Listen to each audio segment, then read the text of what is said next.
नमस्कार, आप देख रहे हैं द फ्रंट। मैं हूं नवीन। शुरुआत करते हैं मुरादाबाद की घटना से। नागफनी थाना क्षेत्र के नवाबपुर निवासी 49 वर्षीय सरताज अली को 2 दिन पहले एक मेडिकल अस्पताल में मौत हो गई। मृत व्यक्ति कोरोना पॉजिटिव था। इसके बाद स्वास्थ्य विभाग के परिवार और आसपास के 53 लोगों का सैंपलिंग किया गया, जिसमें से 17 लोग कोरोना पॉजिटिव पाए गए। इसके बाद इस क्षेत्र को हॉट स्पॉट घोषित कर दिया गया और स्वास्थ्य विभाग की टीम घर घर जाकर सैंपलिंग की जाँच करने लगी। इसी बीच मृतक के बड़े भाई की अचानक हालत बिगड़ गई, जिसे होम क्वारंटाइन किया गया था। स्वास्थ्य विभाग की टीम संक्रमित शख्स के परिवार को क्वारंटाइन कराने के लिए बुधवार दोपहर 12 बजे डॉक्टर AC अग्रवाल के नेतृत्व में 5 सदस्यों की टीम पुलिस के साथ लेकर नवाबपुर इलाके पहुंचे। वहां मौजूद लोगों में से एक ने बताया कि कुछ लोग ने यह खबर फैलाई कि मेडिकल टीम सरताज अली के परिवार के साथ साथ पड़ोस के लोगों को भी क्वारंटाइन कराने के लिए लेने आई है। टीम को देखकर महिलाएं भड़क गई, उन पर हमला कर दिया। आप तस्वीर में देख सकते हैं।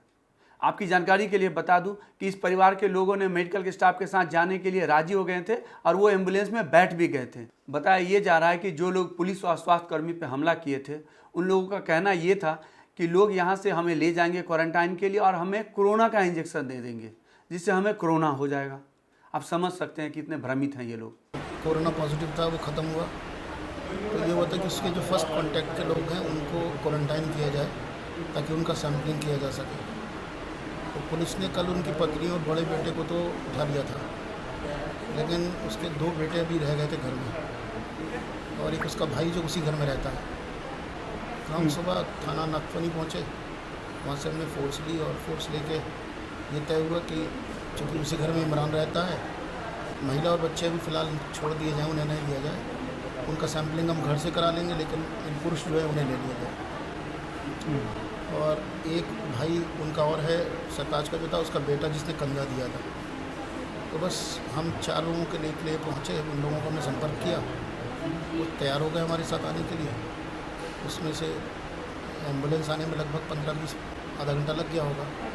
एम्बुलेंस आई, हमने सबको बैठा लिया। बस हमने बैठाला ही था, इतनी देर में आसपास के लोग इकट्ठा हो गए कि क्यों ले जा रहे हो, क्या बात है, और खाना नहीं दे रहे हैं, परेशान कर रहे हैं, भूखा रखते हैं पानी।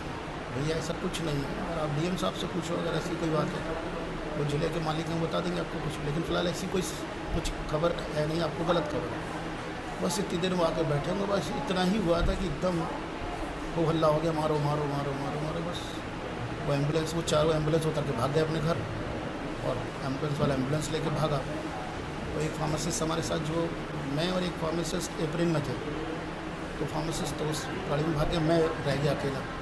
तो मैं पैदल भागा, तो सामने से एक चाकू फेंक के मारा किसी ने, तो मैं चूँकि गिर गया नीचे, चश्मा भी मेरा गिर गया, मैं उठा कर फिर भागा, तो पीछे से फिर किसी ने डंडा मारा। डॉक्टर अग्रवाल ने यह भी कहा है कि अब दोबारा कभी किसी और पेशेंट को लेने हम क्षेत्र में नहीं जाएंगे। आज मैंने मौत को अपने आंखों से देखा है। एम्बुलेंस के ड्राइवर भी जख्मी हुए। इसमें ड्राइवर ने भी यही कहा कि दोबारा अब हम कभी क्षेत्र में नहीं जाएंगे, भले हमारी नौकरी ही क्यों ना चली जाए। आप समझ सकते हैं कितना डरावना मंजर होगा। इसी बीच नागफनी थाना प्रभारी सुनील कुमार ने भी अपनी टीम के साथ पहुंच गए वहां। इस पर वहां मौजूद महिलाओं ने पथराव शुरू कर दिया। घटना की सूचना मिलने पर DM राकेश कुमार और SP अमित पाठक, SP सिटी अमित आनंद समेत शहर के सभी आला अफसर वहां पहुंच गए और घायलों को अस्पताल भिजवाया।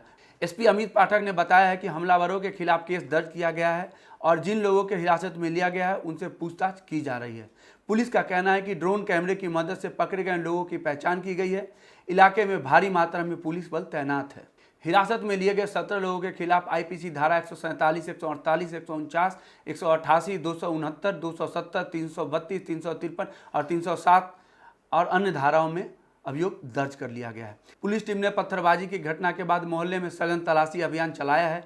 एक घर घुसकर पुलिस संदिग्ध हमलावरों को पकड़ रही है। इस दौरान कुछ घरों में महिला ने पुलिस को घुसने से रोकने की कोशिश की, तो महिला पुलिस का बुलाकर उन्हें नियंत्रित किया गया। उधर मुख्यमंत्री योगी आदित्यनाथ ने कहा है कि मेडिकल टीम पर हमला करना अक्षम्य अपराध है। ऐसे दोषियों के खिलाफ NSA के तहत कार्रवाई की जाएगी। इतना ही नहीं, दोषी व्यक्ति द्वारा की गई राजकीय संपत्ति का नुकसान का भरपाई भी उनसे लिया जाएगा। आपदा की घड़ी में दिन रात जुटे पुलिस, स्वास्थ्य एवं सफाई कर्मी पर हमले की घटना अक्षम्य अपराध है, वह इसकी घोर निंदा करते हैं। एम्स रायपुर की ये तस्वीर है। आपको बता दें, इस तस्वीर में जो PPE की पहने महिला दिख रही है वो ना तो इस बच्ची की मां है और ना ही कोई रिश्तेदार। ये दोनों मेडिकल स्टाफ हैं। इस 3 माह की बच्ची की जो माँ है वो कोरोना पॉजिटिव पाई गई है। बताया जा रहा है कि जो महिला कोरोना से पीड़ित है उसकी 2 बेटी हैं, एक जो लगभग 2 साल की है, उसका ख्याल उसके पिता रख रहे हैं और इस नन्ही सी जान का ख्याल ये मेडिकल स्टाफ रख रहे हैं। और ऐसे लोगों पर हमला करना, इनसे बदतमीजी करना, वो भी इस समय जब ये अपने घर परिवार से दूर अपने कर्तव्य को निभा रहे हैं। द फ्रंट सलाम करता है ऐसे योद्धाओं को। ऐसी ही एक तस्वीर सहारनपुर से आई है, जहां सहारनपुर पुलिस के जवान एसएसआई दीपक चौधरी, कांस्टेबल गौरव कुमार, विनोद कुमार किशनपुर गांव के एक अनाथ महिला मीना की मौत के बाद अर्थी अपने कंधे पर लेकर चिता तक पहुंचाया। और आप ऐसे लोगों पर हमला करते हैं, शर्म आनी चाहिए आप लोगों को। अगली खबर दिल्ली से है। दिल्ली पुलिस के 2 कांस्टेबल कोरोना पॉजिटिव पाए गए हैं। अब एक बात तो साफ है, इन्हें कोरोना पॉजिटिव अपनी ड्यूटी के दौरान किसी न किसी से जरूर फैली होगी। और आप ऐसे लोगों पर हमला करते हैं, ऐसे लोगों पे थूकते हैं, कौन सी भाषा समझेंगे ऐसे लोग। पुलिस अगर सख्ती से ऐसे लोगों पे पेश आती है तो पुलिस के साथ भी दिक्कत है। राष्ट्रीय मानवाधिकार आयोग ने अपने स्पेशल मॉनिटरिंग कमेटी में दारूवाला की रिपोर्ट को संज्ञान में लेते हुए केंद्रीय गृह मंत्रालय को निर्देश दिया है। दारूवाला ने आरोप लगाया है कि देश भर में लॉकडाउन में प्रभावी तरीके से लागू करने के लिए पुलिस दबाव में आकर कई बार गरीब और मजदूर के साथ क्रूरता कर रही है। आप लोगों के खिलाफ पुलिस की कार्रवाई को देखते हुए राष्ट्रीय मानवाधिकार आयोग ने मोदी सरकार से सभी राज्यों को और केंद्र शासित प्रदेशों को एडवाइजरी जारी करने के लिए कहा है। एनएचआरसी ने केंद्रीय गृह मंत्रालय को कहा है कि एक एडवाइजरी में निर्देश दिया जाए कि लॉकडाउन में गाइडलाइंस का पालन करने के दौरान अधिकारी और पुलिसकर्मी लोगों के साथ समझदारी पूर्वक पेश आएं। अब ऐसे में बेचारी पुलिस करे भी तो क्या करे। अब आपको 2 वीडियो दिखा रहा हूं बारी बारी से। ये कमाल है, डॉक्टर आपकी जान बचाने के लिए आए, नर्सेज आपकी जान बचाने के लिए आए और आपने उन पर पत्थर बरसा दिया। जो कोरोना से डिटेक्ट हो रहा है, वाह, वो हॉस्पिटल से भाग रहा है। भाग के जाओगे कहाँ, किस ओर भाग रहे हो, जिंदगी की ओर भाग रहे हो या मौत की ओर भाग रहे हो। अगर ये डॉक्टर तुम्हारे इलाज नहीं करते और पुलिस सड़कों पे नहीं होती तो चंद लोगों की वजह से जिनके दिमाग में ये चल रहा है कि हमें नहीं होगा, वो हिंदुस्तान के ढेर सारे लोगों को लेकर चल बसेंगे।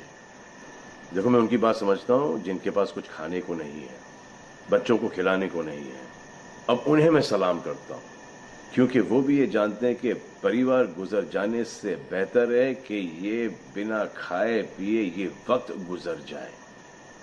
बहुत अच्छा काम हो रहा है और ऐसा लग रहा है कि वाकई में हिंदुस्तान एक दूसरे से दिल से जुड़ा है। हाँ, लेकिन चंद जोकरों की वजह से ये बीमारी फैली जा रही है। अगर आपके एक्शन ऐसे नहीं होते तो पुलिस के रिएक्शन वैसे नहीं होते। अगर आपके एक्शन ऐसे नहीं होते तो हजारों पुलिस वालों को, हजारों डॉक्टर्स को, नर्सेस को और आवाम को कोरोना वायरस नहीं होता।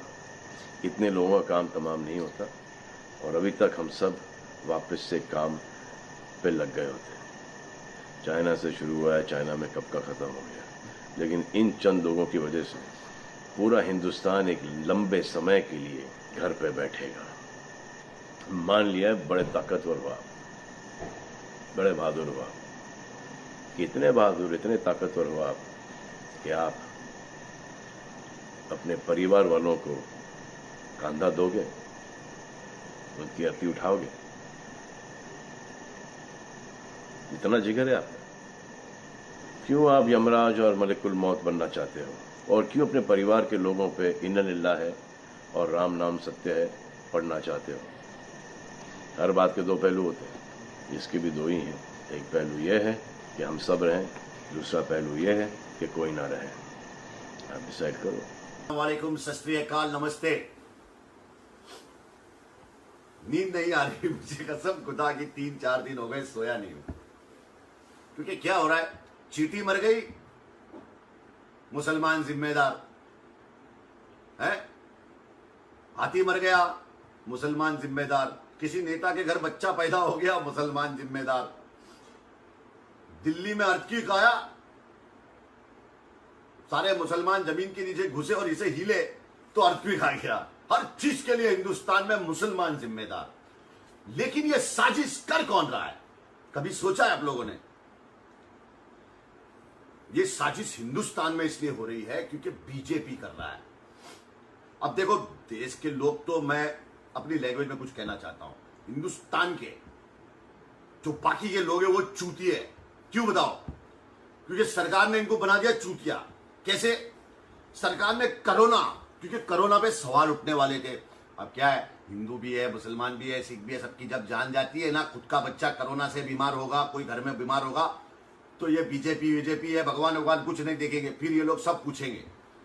तो ये कोरोना पे जो सवाल है वो सवाल ना हो, इस चक्कर में बीजेपी के कुत्तों ने क्या किया, मीडिया के दलालों को खरीद के, जैसे अर्नब गोस्वामी, मैं इस आदमी की बहुत इज्जत करता था, रज्जत शर्मा, वो भी बहुत बड़ा दलाल निकला मीडिया का, हर बात में हिंदू मुसलमान कर रहा है। कितना पहुंच गया तेरे को? अल्लाह करे तुझे कोरोना हो जाए, तेरी बीवी को कोरोना हो जाए, अर्नब गोस्वामी को कोरोना हो जाए, उसके पूरे घर वालों को कोरोना हो जाए, वो जी टीवी का एक रिपोर्टर है उसकी मां को कोरोना हो जाए, उसके बाप को हो जाए, उसके सारे घर वालों को कोरोना हो जाए। इन दोनों को लोग सुनते हैं, फॉलो करते हैं।